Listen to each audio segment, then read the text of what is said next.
तो अभी आपने ग्रे हाउंड के बारे में मेंशन किया, तो सर थोड़ा-सा इस फ़ोर्स के बारे में बताइए और आपकी ट्रेनिंग वहाँ पे कैसी रही? डेप्थ आपका ट्रेनिंग का एक्सपीरियंस कैसा था ग्रे हाउंड्स में? ओके। ग्रेहाउंड्स क्या है कि इस बेसिकली ये स्पेशल पुलिस फ़ोर्स है। तो पुलिस फ़ोर्स है आंध्रा और तेलंगाना का। पहले जब आंध्र तेलंगाना अलग नहीं थे, तब एक ही था, तब उनका उस ग्रेहाउंड्स आंध्रा बोलते थे उस टाइम। तो उनका ट्रेनिंग सेंटर हुआ करता था हैदराबाद में, जहाँ पर मैंने ट्रेनिंग की थी। तो जब मैं ट्रेनिंग करने गया तो उस टाइम तेलंगाना अलग हो गया था, तो मैंने तेलंगाना वाले ग्राउंड के अंडर किया था। तो बेसिकली वो आंध्रा पुलिस के लोग हैं, जो बेसिकली एसटीएफ वगैरह में जो होते हैं, तो उनको वो भी वॉलंटियर करके आते हैं लोग। तो वॉलंटियर करते हैं, वो बेसिकली ट्राइबल्स वगैरह को ज़्यादा प्रेफ़रेंस देते हैं, जो जिस एरिया में ऑपरेट करते हैं। तो उनको पहले ट्रेन करते हैं, वो स्पेशल कोबरा वाले पैटर्न, ये कोबरा वाले पैटर्न बोल लो या ग्राउंड्स का पैटर्न बोलो, मोर और लेस सेम ही है, बिकॉज़ मॉडस ऑपरेंडी और मोर और लेस हमारा सेम ही है। बस ये है कि उनका थोड़ा इन सेटअप अच्छा है, बिकॉज़ वो लोकल लोग हैं और वो पुलिस के लोग हैं, तो उनका इन सेटअप अच्छा है, इसलिए उनका थोड़ा-सा कह सकते हैं कि अ, उनको पास्ट में क्यों ग्राउंड्स 19 लेट 80s में कुछ रेज़ हुई थी। तो वो उस टाइम से ऑपरेट कर रही है। तो मतलब कंपैरेटिवली कोबरा से तो बहुत ही पुरानी है। अराउंड कोबरा 13-14 साल पुरानी है, 14-15 साल। तो ग्रेहाउंड्स ऑलमोस्ट डबल 30-35 साल पुरानी है। तो उसी के बेस पे कोबरा को रेज़ किया गया था। जब मैं ग्राउंड्स में गया, तो आई रिपोर्टेड टू हैदराबाद। तो वहाँ पर सेम उनका बेसिकली क्या होता है कि वो ज़्यादा उनका वैसे नहीं होता कि आपको पीटी-वीटी करानी है। उनका रहता है सुबह उठो, आपका पहले से डिसाइडेड होता है आपका ये इवेंट है। उनके 3 इवेंट होते हैं main, 10 KM, DOC and BPT. वो बैटल के लोड के साथ होती है जो बीपीटी वो। हफ्ते में 2 ये 2-2 बार ये सेम इवेंट रिपीट होते रहे। मतलब फिजिकल वाला जो उनका साइकिल था, मुझे तो काफ़ी मोनोटोनस लगता था, कुछ है नहीं नया करने को। एकदम 10 10 केएम दौड़ोगे, अगले दिन बीओसी करोगे, अगले दिन बीपीटी करोगे, फिर सेम 10 केएम बीपीटी। तो उस चीज़ थोड़ा-सा मोनोटोनस था। बट हाँ, जो वो एक्सरसाइज़ वगैरह कराते थे, लाइक जंगल एक्सरसाइज़ जो जिसमें वो भी एक्सपर्ट है, हम भी एक्सपर्ट हैं, तो वो काफ़ी थोड़े अच्छे तरीके से कराते थे। तो वहाँ से मुझे वो चीज़ें सीखने को मिली। ऐसा नहीं कि हम बेकार कराते थे। थिंग इज़ दैट कि मुझे उनका मेथड थोड़ा-सा अच्छा लगा।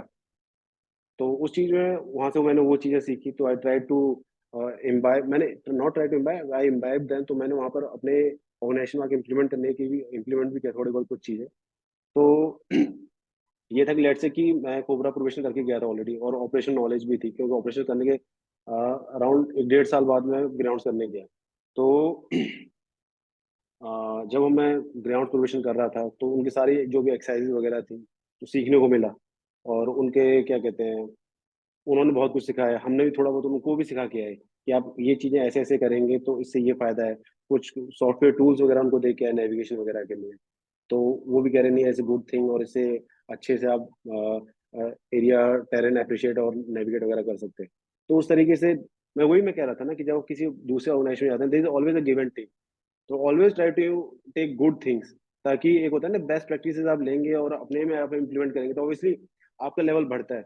और मेरा तो हमेशा से ये मानना है कि जब being a new organisation, specially जो कोबरा है, जो रिसेंटली रेज़ हुई है, तो जब तक किसी और ऑर्गनाइज़ेशन के साथ जाकर ट्रेनिंग नहीं करेगी या उसके साथ काम नहीं करेगी, तो वो ठीक है कि आप अपने में रहोगे, करोगे, तो आप एक ही लेवल तक बढ़ सकते हो, राइट? जब तक आप किसी और के साथ काम नहीं करोगे, तो आपको पता लगता है ना कि हाँ यार, ये चीज़ ऐसे भी तो हो सकती है। तो उस तरीके से एक ग्रोइंग एक लर्निंग प्लस आप ग्रो भी करते हो। तो वो बहुत सारी चीज़ें हैं, वो अच्छी रहती हैं। और ग्रे हाउंड्स का फिज़िकली बहुत डिमांडिंग है, जो जैसे कोबरा का है, वो भी बहुत, कोबरा में तो बहुत सारे फिज़िकल इवेंट्स होते हैं, ग्रे हाउंड से फिर भी कम होते हैं। बट वहाँ पर भी एक्सरसाइज़ेज़ पर बहुत फ़ोकस करते हैं। जैसे कोबरा में भी करते हैं, तो कोबरा में भी बहुत सारे इवेंट्स हैं। तो वहाँ पर एक्सरसाइज़ में बहुत फ़ोकस करते हैं, डेडिकेटेडली कराते हैं। अब अगर आपने गलत एक्सरसाइज़ कर दी, मतलब अच्छे से एक्सरसाइज़ नहीं की, तो वो हो सकता है दोबारा कराएँगे। हो सकता है आपको 2-3 बच जाएँ और 1 घंटे बाद आपको बोला जाओ जाओ पीटी में, जैसे कोबरा में होता है। तो वो वहाँ पर भी वही सेम रहता है। तो जो प्रोबेशन इज़ लाइक कि फिर मतलब रेस्ट तो आप छोड़ ही दो, रेस्ट तो है ही नहीं। सीखना, सीखना, सीखना, सीखना। तो ये है कि जब मैं कोबरा में था, लेट्स से कि मेरा नॉलेज और स्किल सेट 80 पर था, तो ग्राउंड से बाद मेरा 90 हो गया। इतना इम्प्रूवमेंट हो गया था। तो ये है। ओके। सो मतलब जब हमारे फोर्सेस जाके they get to this intermingling of forces is happening, तो वहाँ पे क्या होता है ना कि एक this exchange of information, the exchange of best practices exactly, that you said. तो आपके एक्सपीरियंस से बिल्कुल। एक दूसरी ऑर्गेनाइजेशन सीख रही है, उनसे जो प्रैक्टिसेस हैं आप यहाँ पर लेकर आ रहे हो।